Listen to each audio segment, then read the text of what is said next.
온 이스라엘이 헤브론에 모여 다윗을 보고 이르되 우리는 왕에 가까운 혈족이니이다. 전에 곧 사울이 왕이 되었을 때에도 이스라엘을 거느리고 출입하게 한 자가 왕이시었고 왕의 하나님 여호와께서도 왕에게 말씀하시기를 내가 내 백성 이스라엘의 목자가 되며 내 백성 이스라엘의 주권자가 되리라 하셨나이다 하니라. 이에 이스라엘의 모든 장로가 헤브론에 있는 왕에게로 나아가니 헤브론에서 다윗이 그들과 여호와 앞에 언약을 맺음에 그들이 다윗에게 기름을 부어 이스라엘의 왕으로 삼으니 여호와께서 사무엘을 통하여 전하신 말씀대로 되었더라.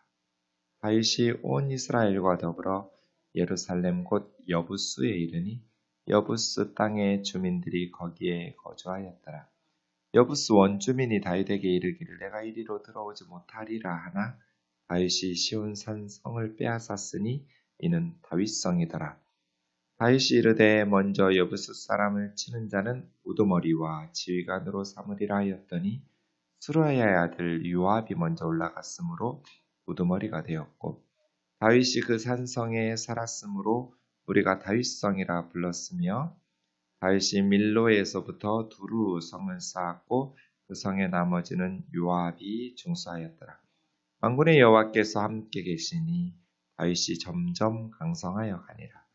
다윗에게 있는 용사의 우두머리는 이러하니라. 이 사람들이 온 이스라엘과 더불어 다윗을 힘껏 도와 나라를 얻게 하고 그를 세워 왕으로 삼았으니 이는 여호와께서 이스라엘에 대하여 이르신 말씀대로 함이었더라. 다윗에게 있는 용사의 수요가 이러하니라. 학몬 사람의 아들 야소브암은 30명의 우두머리라. 그가 창을 들어 한꺼번에 300명을 죽였고 그 다음은 아와 사람 도도의 아들 엘라살이니 세 용사 중 하나니라. 그가 바스담밈에서 다윗과 함께 있었으니 블레셋 사람들이 그곳에 모여와서 치니 거기에 보리가 많이 난 밭이 있더라. 백성들이 블레셋 사람들 앞에서 도망하되 그가 그 밭 가운데 서서 그 밭을 보호하여 블레셋 사람들을 죽였으니 여호와께서 큰 구원으로 구원하시음이었더라. 30 우두머리 중 세 사람이 바위로 내려가 아우둘람 굴 달덱에 이를 때 블레셋 군대가 르바임 골짜기에 진쳤더라. 그때 다윗이 산성에 있고 블레셋 사람들의 진영은 베들레헴에 있느니라. 다윗이 갈망하여 이르되 베들레헴 성문 곁 우물물을 누가 내게 마시게 할꼬 하매 이 세 사람이 블레셋 사람들의 군대를 돌파하고 지나가서 베들레헴 성문 곁 물을 길어가지고 다윗에게로 왔으나 다윗이 마시기를 기뻐하지 아니하고 그 물을 여호와께 불어드리고 같이요 이르되 내 하나님이여 내가 결단코 이런 일을 하지 아니하리이다. 생명을 돌아보지 아니하고 갔던 이 사람들의 피를 어찌 마시리이까 하고 그들이 자기 생명도 돌보지 아니하고 이것을 가져왔으므로 그것을 마시기를 원하지 아니하니라. 새 용사가 이런 일을 행하였더라. 아멘. 이제 10장의 사울왕의 죽음에 이어서 11장의 다윗의 통치가 시작됩니다. 역대상이 끝나는 29장까지 다윗 왕의 통치가 이어집니다. 여러분 사무엘상 하도 그렇죠? 사무엘상은 사무엘 선지자가 태어나면서부터 사울 왕이 통치하고 다윗이 왕이 될 때까지, 그리고 사무엘 하는 다윗이 왕된 후부터 다윗이 죽을 때까지, 열왕기상은 솔로몬이 즉위하면서부터 열왕기상 하까지는 다 나라가 망하고 바벨론의 포로로 끌려갈 때까지, 이렇게 사무엘 상에서부터 열왕기 하가 한 세트로 이루어져 있는데요. 역대상하도 마찬가지예요. 1장에서 9장까지 족보, 10장에 사울왕 스토리가 나오는데 거두절미하고 사울의 죽음만 딱 기록한 후에 11장부터는 다윗이 역대상 끝날 때까지, 크게 두 가지인데요. 11장에서 21장까지는 다윗 왕의 통치에 대해서 이야기하고요. 22장부터 29장까지는 다윗 왕의 성전 건축을 위한 준비. 그러니까 역대상하의 역사가의 관심은 성전에 있어요. 이스라엘은 예배 공동체, 하나님 앞에 영적인 공동체 것이어서 다윗의 성전 건축을 준비하는 모습이 22장에서 29장까지 길게 나오죠. 그리고 역대하가 시작될 때는 이제 1장에서 9장까지 솔로몬, 10장에서 역대하가 마무리될 때까지는 솔로몬 이후에 나라가 망하고 그리고 고레스 칙령으로 끝나거든요. 페르시아 왕 고레스가 성전 건축을 위해서 유다 백성들 예루살렘으로 귀환하도록 조서를 내는 내용으로 역대하가 끝납니다. 오늘 11장 말씀을 보시면 1절에서 9절까지는 다윗이 왕으로 등극하는 모습, 그리고 나서 예루살렘을 점령하는 모습이 나오고요. 10절부터 마지막 47절까지는 다윗을 왕으로 만든 왕이 등극식에 참석한 용사들에 대해서 나옵니다. 사실은 12장 40절까지 길게 다윗을 왕으로 만든 용사들의 명단이 등장하고 있습니다. 1절부터 보겠습니다. 온 이스라엘이 헤브론에 모여 다윗을 보고 이르되 우리는 왕에 가까운 혈족이니이다 하면서 왕으로. 사실은 역대기 저자는 다윗의 부정적인 내용은 제거하거든요. 이상적인 왕으로 다윗을 그려요. 왕이 되기 전에 힘겨웠던 아버지로부터 무시당하던 목동 생활 이런 내용 빠지죠. 또 사울 왕으로부터 도망다니면서 피난 생활했던 내용도 역대기에서는 없어요. 밧세바와 간음한 사건이랄지 우리아를 살인한 사건이랄지 이런 내용도 다 빠져 있어요. 또 압살롬 아들에게 반역을 당해서 피난 가고 도망갔던 이런 내용들도 다 빠져 있어요. 그래서 다윗에 대해서 매우 긍정적인 내용들. 그러다 보니 사실은 사울 왕이 죽고 어제도 말씀드린 것처럼 7년 반 동안은 다윗은 남쪽 유다 헤브론에서 유다 사람들만 다스리는 반쪽짜리도 안 되는 왕이었거든요. 북쪽의 대부분 지파 사람들은 사울의 아들 이스보셋이 왕으로 통치하고 있었어요. 꽤 긴 시간이에요. 7년 반이니까요. 그 후에야 비로소 북쪽의 지파의 장로들 또 대표들이 헤브론 다윗에게 내려와서 왕이 되어달라고 해서 다윗은 7년 반 후에야 비로소 12지파 전체의 왕이 되죠. 네, 역대기에서는 1절부터 온 이스라엘이 헤브론에 모여서 다윗에게 왕에 가까운 혈족이라고 왕 되어달라고 요청하는 모습으로 시작하고 있어요. 사울이 왕이었을 때에도 이스라엘을 거느리고 출입하게 한 자가 왕이시였습니다. 우리는 왕에 가까운 혈족입니다. 맞죠? 다윗, 야곱의 12아들이 12지파를 이루었으니까요. 혈족이죠. 한 가족이에요. 가까운 친족이죠. 사울 왕 때도 왕이 될 만한 충분한 경험, 경륜, 실력, 능력을 갖추었습니다. 이 말이죠. 사울이 왕이었을 때에도 다윗이 군대를 이끌고 골리앗을 친 후로부터 많은 전쟁의 승리를, 그래서 이스라엘을 거느리고 출입하게, 들어오게 하고 나가게 한 모든 리더십을 왕이 행하였었습니다. 또 왕의 하나님 여호와께서도 왕에게 말씀하시기를 네가 내 백성 이스라엘의 목자가 되며 내 백성 이스라엘의 주권자가 되라고 하셨습니다. 그러니까 다윗의 야망에 의해서 쿠데타를 일으켜 왕이 된 것이 아니라 다윗의 왕됨은 하나님의 뜻이었습니다. 나중에 이제 3절에 보면 사무엘 선지자를 통해서 하신 말씀처럼 사무엘 선지자를 통해서 다윗이 왕으로 기름 부음 받았잖아요. 그것은 다윗 개인의 야망이 아니라 하나님의 뜻이기도 합니다. 라고 말하는 거죠. 하나님께서 내 백성 이스라엘, 왕의 백성이 아니에요. 하나님의 백성을 돌보는 목자. 목자라는 말은, 로이라는 말은요. 나아가 풀을 뜯기다거든요. 먹이를 주다. 기본적으로 통치자가 가장 중요하게 여겨야 될 것은 백성들의 먹고 사는 문제예요. 그런 의미에서 북한의 부도덕한 정권은 지도자가 될 자격이 없는 거죠. 제가 등소평 전기를 읽으면서 참 이 사람 대단하다. 국가는 그거보다 훨씬 몇 명 안 되는 숫자를 굶겨 죽이잖아요. 특히 고난의 행군 때 90년대 중반에 거의 북한 주민의 10분의 1이 굶어 죽었어요. 거의 300만 명 가까운 엄청난 그 3천만 명도 안 되는 백성들을 굶겨 죽여요.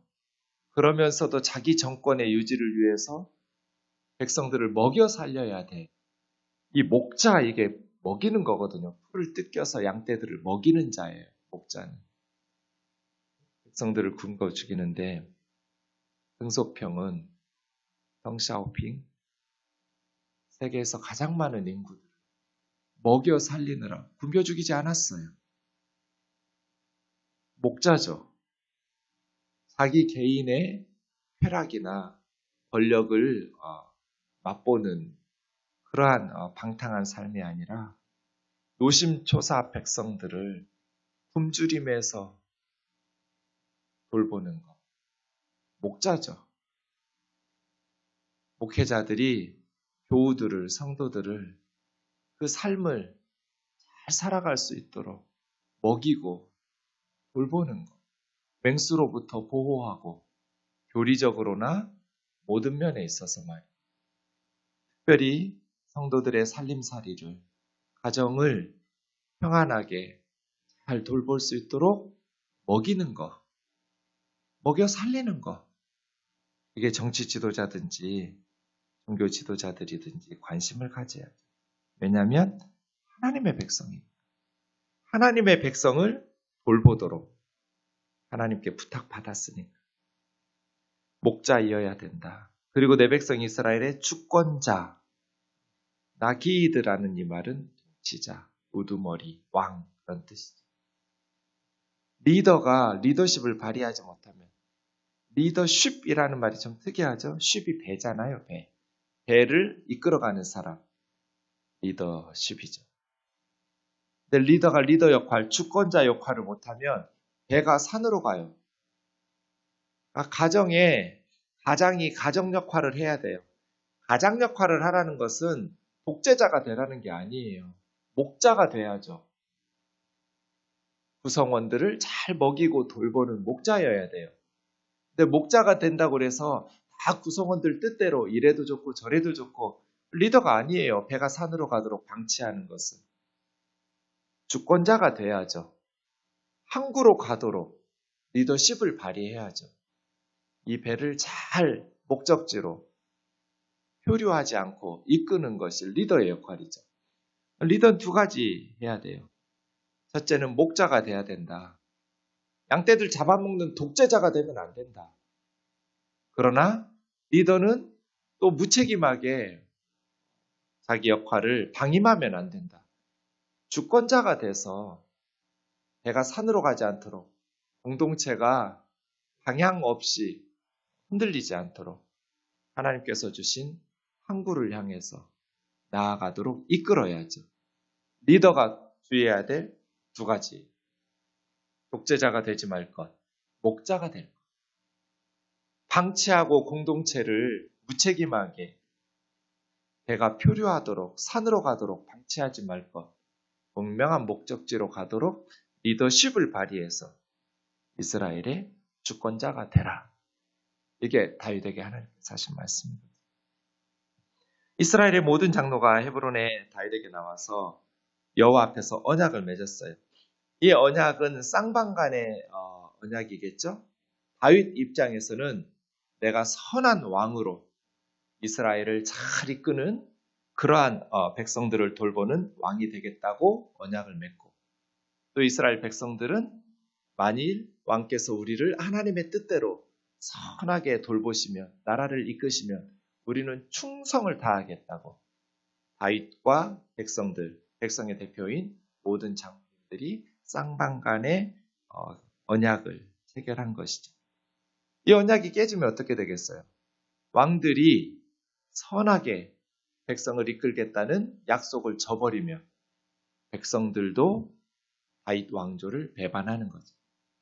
그래서 사실은 솔로몬 때문에 솔로몬 사후의 나라가 북쪽의 10지파가 떨어져 나간 것이죠. 예, 하나님께서 왕으로 세우신 지도자는 참 이런 게 필요한 것 같아요. 예, 2절에 사울이 왕이었을 때 다윗이 백성을 거느리고 출입한 경험, 경륜을 쌓았죠. 하나님의 뜻은 저절로 이루어지는 건 아니죠. 하늘에서 리더가 뚝 떨어지지도 않아요. 오랜 시간 하나님의 혹독한 훈련을 통해서 리더로 만들어지죠. 다윗도 그랬죠. 사울에게 오랜 시간 도망 다니면서 리더로 준비되었죠. 그렇게 우리나라도 마찬가지죠. 참 염려되는 게 그거죠. 준비되지 못한 사람이 리더로 세워졌을 때 공동체의 모든 구성원들이 고통을 받아요. 그런 의미에서 국가 지도자들이 잘 준비되었으면 좋겠어요. 인기 투표하듯이 실력 없이 경력 쌓지 못하고 성급하게 리더가 되면 나라 전체가 고통을 받으니까요. 국정 운영은 연습이 없잖아요. 그런 의미에서 참 우리가 기도가 필요한 것 같습니다. 4절, 헤브론은 수도로 적합하지가 않습니다. 당시에는 늘 전쟁을 치르기 때문에 이게 헤브론은 위험하기도 하고 너무 한쪽으로 치우쳐졌어요. 그래서 다윗은 왕이 된 후에 예루살렘을 수도로 정하려고 계획을 하는데, 예루살렘은 원래는 사사기 1장 21절에 보면 베냐민 지파에게 정복하도록 여호수아가 나누어 주었는데, 여호수아 18장 28절에도 그래요. 베냐민 지파 사람들이 정복을 못했어요. 그만큼 정복이 쉽지 않은 도시예요. 왜냐하면 해발 한 600m, 700m 높은 곳에 있기 때문에 밑에서부터 공격하기가 쉽지 않아요. 그래서 여부스 족속 원주민들에게 빼앗지 못하고 베냐민 지파 사람들이 미정복지로 살고 있었어요. 이제 다윗이 왕된 후에야 비로소 여부스의 원주민들을 몰아내고 정복해서 다윗성이 된 거죠. 예루살렘. 여부스 원주민들이 5절에 보면 다윗에게 네가 이리로 들어오지 못하리라. 사무엘하 5장 6절에 보면 맹인과 다리 저는 자도 너를 물리치리라. 그만큼 정복하기가 힘든 지역이다 보니 다윗도 정복할 수 없을 것이라고 여부스 원주민들은 생각한 것이죠. 야, 눈 감고 싸워도 니들은 이긴다. 다리 저는 사람들이 싸워도 다윗 너는 여기 못 와. 우리가 이겨.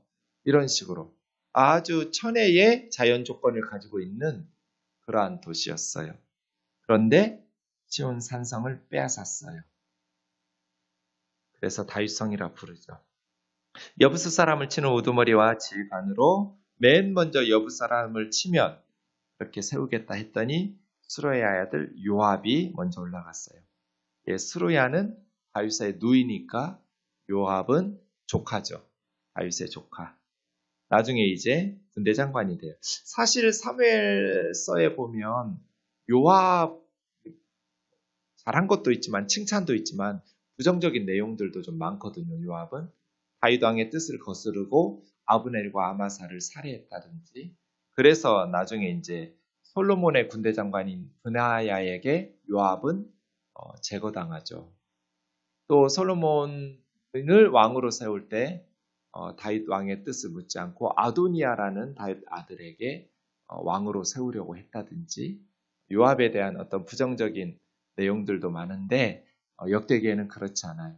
요압을 굉장히 긍정적인 내용만 써요. 요압도 군대 장관으로 또 조카로 또 예루살렘을 정복할 때 앞장서서 정복하고, 그 다음 7절에도 보면 우리가 다윗성이라 불리고 다윗이 밀로에서부터 두루 성을 쌓았을 때 나머지 예루살렘에 중수한 것은 요압이었다고, 백성들이 살 수 있도록 잘 꾸미고 다진 사람 요압, 이렇게 말합니다. 특별히 7절에 보면 무리가 다윗성이라고 불렀다. 다윗이 자기의 이름을 자랑하기 위해서 명예욕에 의해서 스스로 다윗 성이라 칭한 것이 아니라 사람들이 예루살렘을 다윗 성이라고 불렀다라는 말을 언급함으로써 다윗의 어떤 명예욕이 아니었음을 이야기하고 있죠. 밀로가 어디인지 정확히 알 수는 없지만 예루살렘. 밀로는 여러분 성경에 세겜 근처에도 하나 있어요. 요새화된 밀로. 그래서 성경 읽을 때 좀 조심해야 되는데요. 여기 있는 밀로는 예루살렘이에요. 아마 학자들은 당시에 예루살렘에서는 북쪽이 좀 취약지구여서 밀로가 북서쪽 요쪽 지역 아닐까라고 추측은 해요. 정확히 어딘지는 모르지만 밀로에서부터 이제 흙과 돌 같은 걸로 성벽을 쌓기 시작해서 다윗성, 예루살렘 성을 두루쌓아서 요새화하죠. 만군의 여호와께서 함께 하시니 다윗이 점점 강성하여 가더라. 이게 이제 포인트죠. 10장의 사울의 집은 멸망했는데 11장의 다윗의 집은 점점 강성해진 차이가 뭔가 만군의 여호와께서 함께 하시니. 그래서 제가 늘 우리 신앙생활에서 제일 중요한 것이 하나님과 함께하는 것입니다. 임마누엘입니다. 하나님과 동행하는 사람 누구도 이길 수 없으니까. 이게 사울과 다윗의 차이였어요. 10절부터 이제 용사들의 명단이 나와요. 12장 40절까지.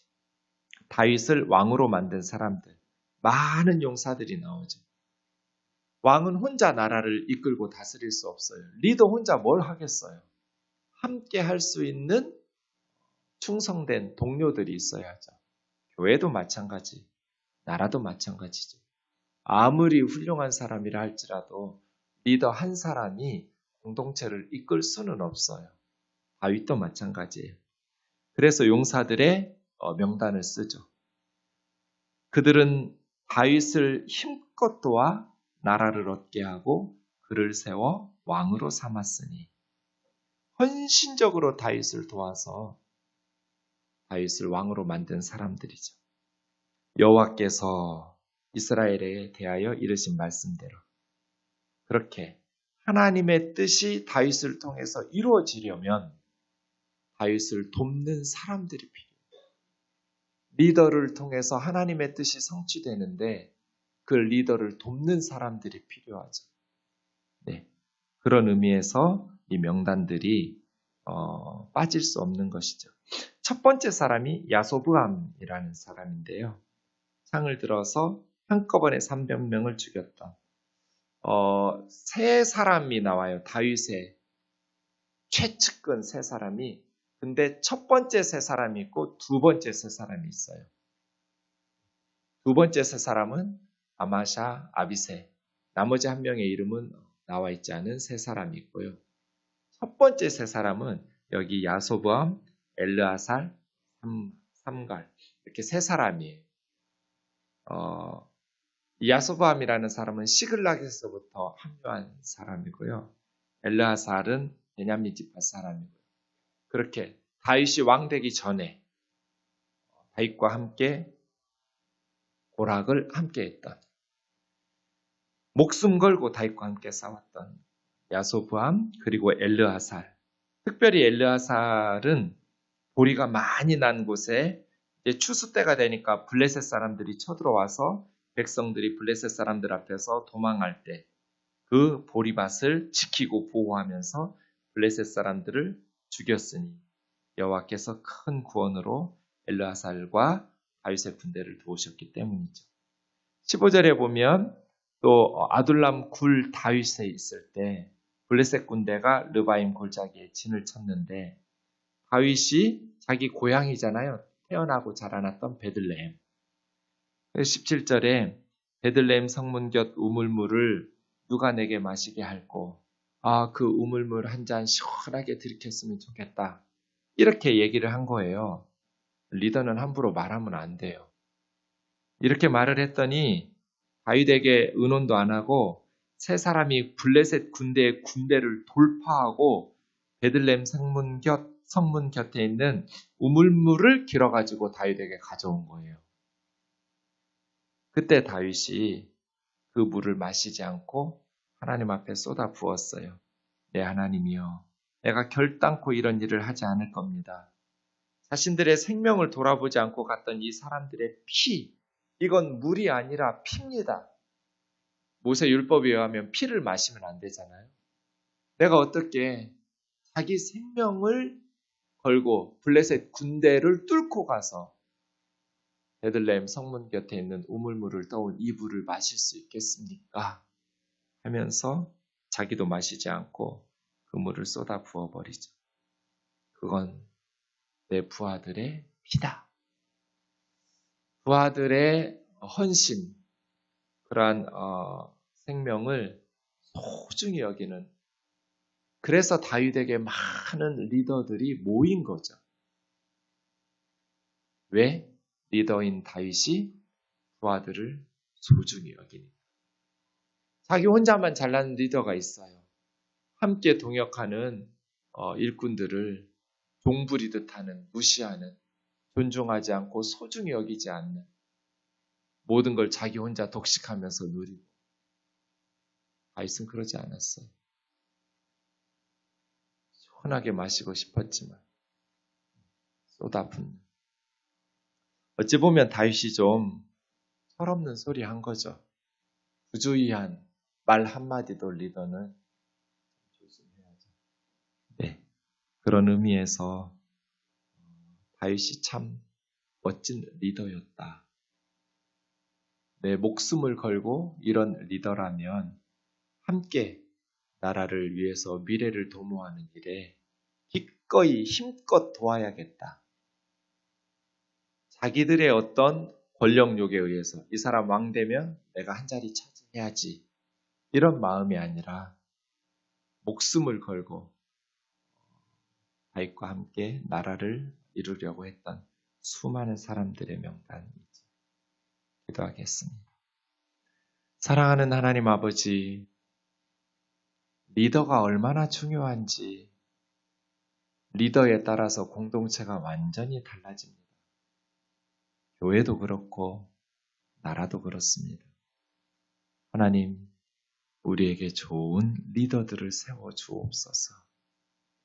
백성들을 사랑하고 그들을 푸른 풀밭, 쉴 많은 물가로 인도할 수 있는 선한 목자, 맹수들을 위해서 양떼들을 지키려고 목숨 걸고 싸울 줄 아는 예수님 닮은 선한 목자들을 허락하여 주옵소서.